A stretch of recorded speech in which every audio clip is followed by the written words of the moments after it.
उनकी मांग है कि ये जो पहले ज़माने में कुछ 10 साल पहले ये जो एग्ज़ाम ऑफलाइन ली जाती थी वो वापस ऑफलाइन लेना चाहिए और ये जो भ्रष्टाचार है वो लोगों के सामने आना चाहिए, ऐसे हम सबकी मांग है। इस पूरे मामले में राधा कृष्ण विखे पाटिल इनके रिजाइन की भी मांग आपने की है। कई सारे जो ऑफिसर्स है या फिर मंत्री है उनके रिजाइन की मांग। नहीं, वो तो तलाटी भर्ती के बारे में जो विखे पाटिल जी है उनके रेजिग्नेशन की मांग वहाँ पे की है, लेकिन उसके रिपोर्ट को और कुछ दिन बाकी है। वो रिपोर्ट क्या आता है वो हम देखेंगे। उसके बाद डेफिनेटली ये जो जब मैंने ये मुद्दा वहाँ पे आगे लाया था तब उन्होंने बोला था कि रोहित पवार के ऊपर एफआईआर किया जाएगा या मैं करूंगा। अभी हमारे पास तो प्रूफ है, अभी मैट ने भी एक्सेप्ट किया कि वहाँ पे तलाटी भर्ती में भ्रष्टाचार हुआ है।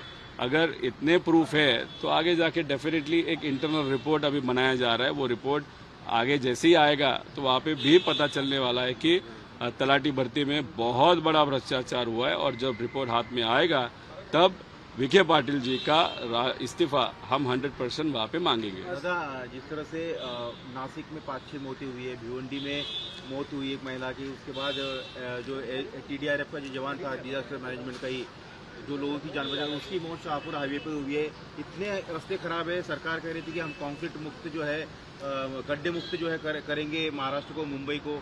क्या ये भ्रष्टाचार हो रहा है और लोगों की जान जा रही है, उसके जिम्मेदार कौन है? देखो, जब बड़ा नेता खास करके मुख्यमंत्री एक आध राज्य के जैसे महाराष्ट्र के देवेंद्र फडणवीस जी जब मिसिंग लिंक के बारे में बात कर रहे थे, वहाँ पे जो गड्ढे वहाँ पे दिखे थे नए काम में, तब उन्होंने बोला था ड्यूरेबिलिटी टेस्ट में गड्ढे होना बहुत अच्छी चीज़ है।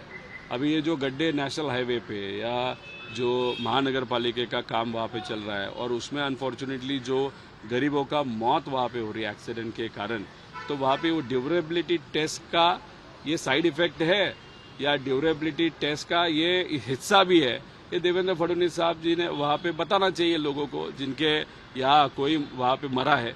तो ऐसे आप अगर बड़ा नेता कैजुअली एक हाथ स्टेटमेंट दे देता है तो अधिकारी या कोई भी होता है उसको लगता है कि ठीक है खड्डा है तो बोल देंगे ड्यूरेबिलिटी टेस्ट था।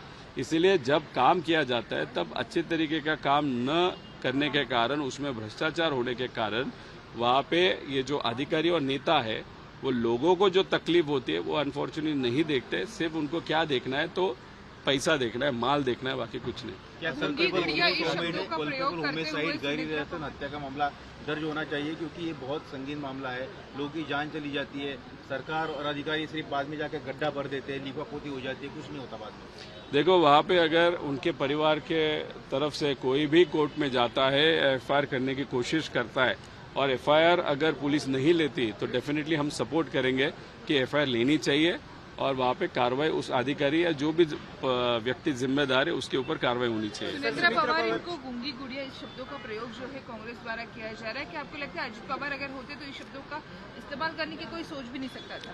देखो, इशू क्या हुआ था वो भी आप समझ लो ना। वहाँ पे प्रेस कॉन्फ्रेंस चल रही थी, उस प्रेस कॉन्फ्रेंस में एक अच्छा पत्रकार लोगों के तरफ से बीड़ जिला की जो कायदा व सुव्यवस्था है, वहाँ के जो क्राइम सिचुएशन है उसके बारे में बात करने की कोशिश कर रहा था या प्रश्न पूछ रहा था। लेकिन वो प्रश्न पूछते वक्त वहाँ के जो नेता है, लोकल नेता है, पहले राज्य के थे अभी तालुका के नेता हो गए, उन्होंने जिस तरीके से एक पत्रकार को वहाँ पे शांत किया या शांत बैठने के लिए कहा, वो एक गलत था। अगर दादा होते तो वहाँ पे वो उस नेता को शांत करते, लेकिन यहाँ पे जो सुनेत्रा काकी उन्होंने कुछ भी नहीं किया, वो गलत था। उसी के साथ गूंगी बुढ़िया ये एक साइड से अच्छा भी है और एक साइड से स्टेटमेंट बुरा भी है। अच्छा क्योंकि बहुत लोगों ने जो इंदिरा गांधी जी के ऊपर टिका करते थे या विरोध करते थे वो कहते थे ये गूंगी गुड़िया क्या करेगी, लेकिन बाद में जब उनको अपॉर्चुनिटी मिली तब उन्होंने इतना अच्छा सुंदर काम किया है इंदिरा गांधी जी ने। आप सबको मालूम है नेहरू जी के बाद किसका नाम लिया जाता है अच्छा प्राइम मिनिस्टर में, तो उनका नाम लिया जाता है।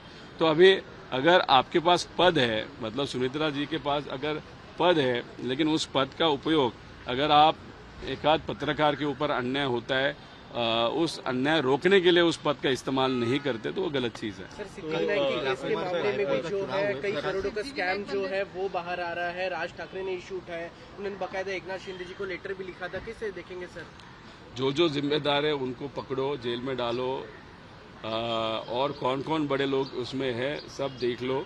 और कोई भी क्राइम करता है या क्रिमिनल माइंडेड रहता है उसको जात धर्म पार्टी नहीं होती, जो भी पार्टी का हो उसको उठाओ जेल में डालो। और लेकिन मुझे कभी कभार ये भी प्रश्न पड़ता है, ठीक है श्री सिद्धि विनायक जी का जो मंदिर है वहाँ पे उसके बारे में हम चर्चा कर रहे हैं, प्रभु श्री राम जी के ट्रस्ट में जो 1500 करोड़ का घोटाला हुआ उसके बारे में चर्चा क्यों बंद हो गई ये भी देखना पड़ेगा। एसआईटी क्या कर रही है वो भी देखना पड़ेगा। चुनाव आयोग ने एक पत्र भेजा है 27 जुलाई को, और जो भी नियुक्ति हुई है चाहे उनकी खुद की नियुक्ति हो या उनके द्वारा की गई नियुक्ति, और जो अमेंडमेंट किए गए उसको लेकर प्रमाण मांगे हैं, सबूत मांगे हैं। अगर नहीं दे पाते हैं तो उनकी खुद की पोस्ट जो है उस पर खतरा आ सकता है। क्या ये मर्जर को लेकर उन पर दबाव की रणनीति है कि या फिर प्रोसेस है, आपको क्या लगता है? इलेक्शन कमीशन ने सू मोटो ये किया होगा, उनको किसी ने कंप्लेन किया होगा, उस कंप्लेन के बेसिस पे उन्होंने नोटिस भेजी थी। इतना जल्द गति से अगर इलेक्शन कमीशन वहाँ पे काम कर रहा है, जो वैसे देखा जाए तो भाजपा के नेता जब तक नहीं बोलते तब तक इलेक्शन कमीशन का एकाध अधिकारी मुंह भी नहीं खोलता। तो यहाँ पे अगर इतना अग्रेसिवली वो आगे जा रहा है इलेक्शन कमीशन, तो डेफिनेटली कहाँ ना कहाँ तो भी प्रेशर इस अजीत दादा के पक्ष को फोड़ने के लिए या तकलीफ देने के लिए भाजपा कर रहे हैं, ऐसे हम कह सकते हैं।